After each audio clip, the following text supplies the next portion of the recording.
বলতেই পারেন যে শুনতে ভালো লাগছে না, তার থেকে একদম লুডুই খেলি। হ্যাঁ কি বলেন?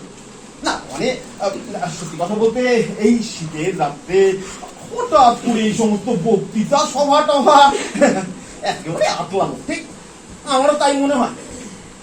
আপনাদের মধ্যে থেকে কেউ বলতে পারেন যে কাল সকালে ওই রঞ্জিত দার দোকানে না গিয়ে অন্য কোথাও থেকে তো লিখটা সারাই করে নিলে পারেন?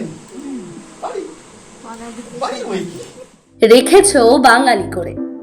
দক্ষিণ দিনাজপুর জেলা পরিষদের সহ সভাপতি অম্বরীশ সরকারের নাট্য সংস্থার নতুন প্রযোজনা পরিবেশন করলেন বালুরঘাটের নাট্য উৎকর্ষ কেন্দ্রের অন্তরঙ্গ মঞ্চে ব্ল্যাক বক্স থিয়েটারে। ড্রামাডনের এই প্রযোজনায় অম্বরীশ সরকার এককভাবে কেন্দ্রীয় চরিত্র অভিনয় করলেও রোহন চক্রবর্তী, অয়ন মজুমদার, নান্টু সরকার এবং নিহার বিশ্বাস তাদের অভিনয় নিখুঁত সহায়তা দিয়েছেন। এই অনুষ্ঠানে উপস্থিত ছিলেন দক্ষিণ দিনাজপুরের জেলা শাসক সহ অন্যান্য বিশিষ্ট ব্যক্তিরা। নাটক সবসময় পথ একদম মানে কোট আনকোট বলে দেয় না যে আপনাকে এইভাবে ফিরতে হবে, ওইভাবে ফিরে আসতে হবে। নাটক প্রশ্ন তোলে, দর্পণটা মানুষের সামনে দাঁড় করিয়ে দেয় এবং সেখান থেকে মানুষ কি করবে সেটা তাদের বিষয়। একটা নাট্য দল বা একটা নাট্য প্রযোজনা তো এইটা বলে দিতে পারে না যে আপনি এখানে আসুন বা এটা সঠিক ওটা ভুল, এটা বলে দিতে পারে না।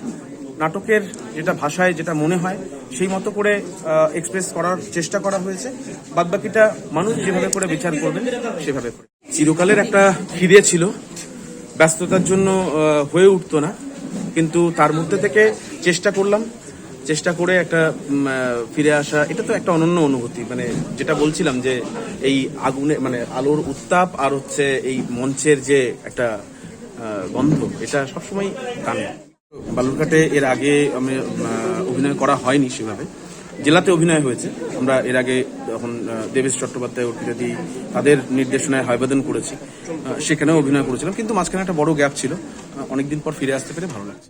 এই নাটকের মধ্যে দিয়ে অম্বরীশ সরকারের মূল বক্তব্য ছিল বাঙালি যেন একটি ডাইনোসরে পরিণত হচ্ছে, সংস্কৃতি হারিয়ে যাচ্ছে, পরিচয়ে ঝাপসা হয়ে যাচ্ছে। তবে এই সংকটের মধ্যে থেকেও নতুন করে ফিরে আসার আহ্বান জানানো হয়। নাটক শেষে দর্শকদের মধ্যেও বিষয়টি নিয়ে চর্চার ঢেউ ওঠে। ড্রামাডনের এই অভিনব পরিবেশনা নাট্যপ্রেমীদের মনে গভীর ছাপ ফেলে গেল।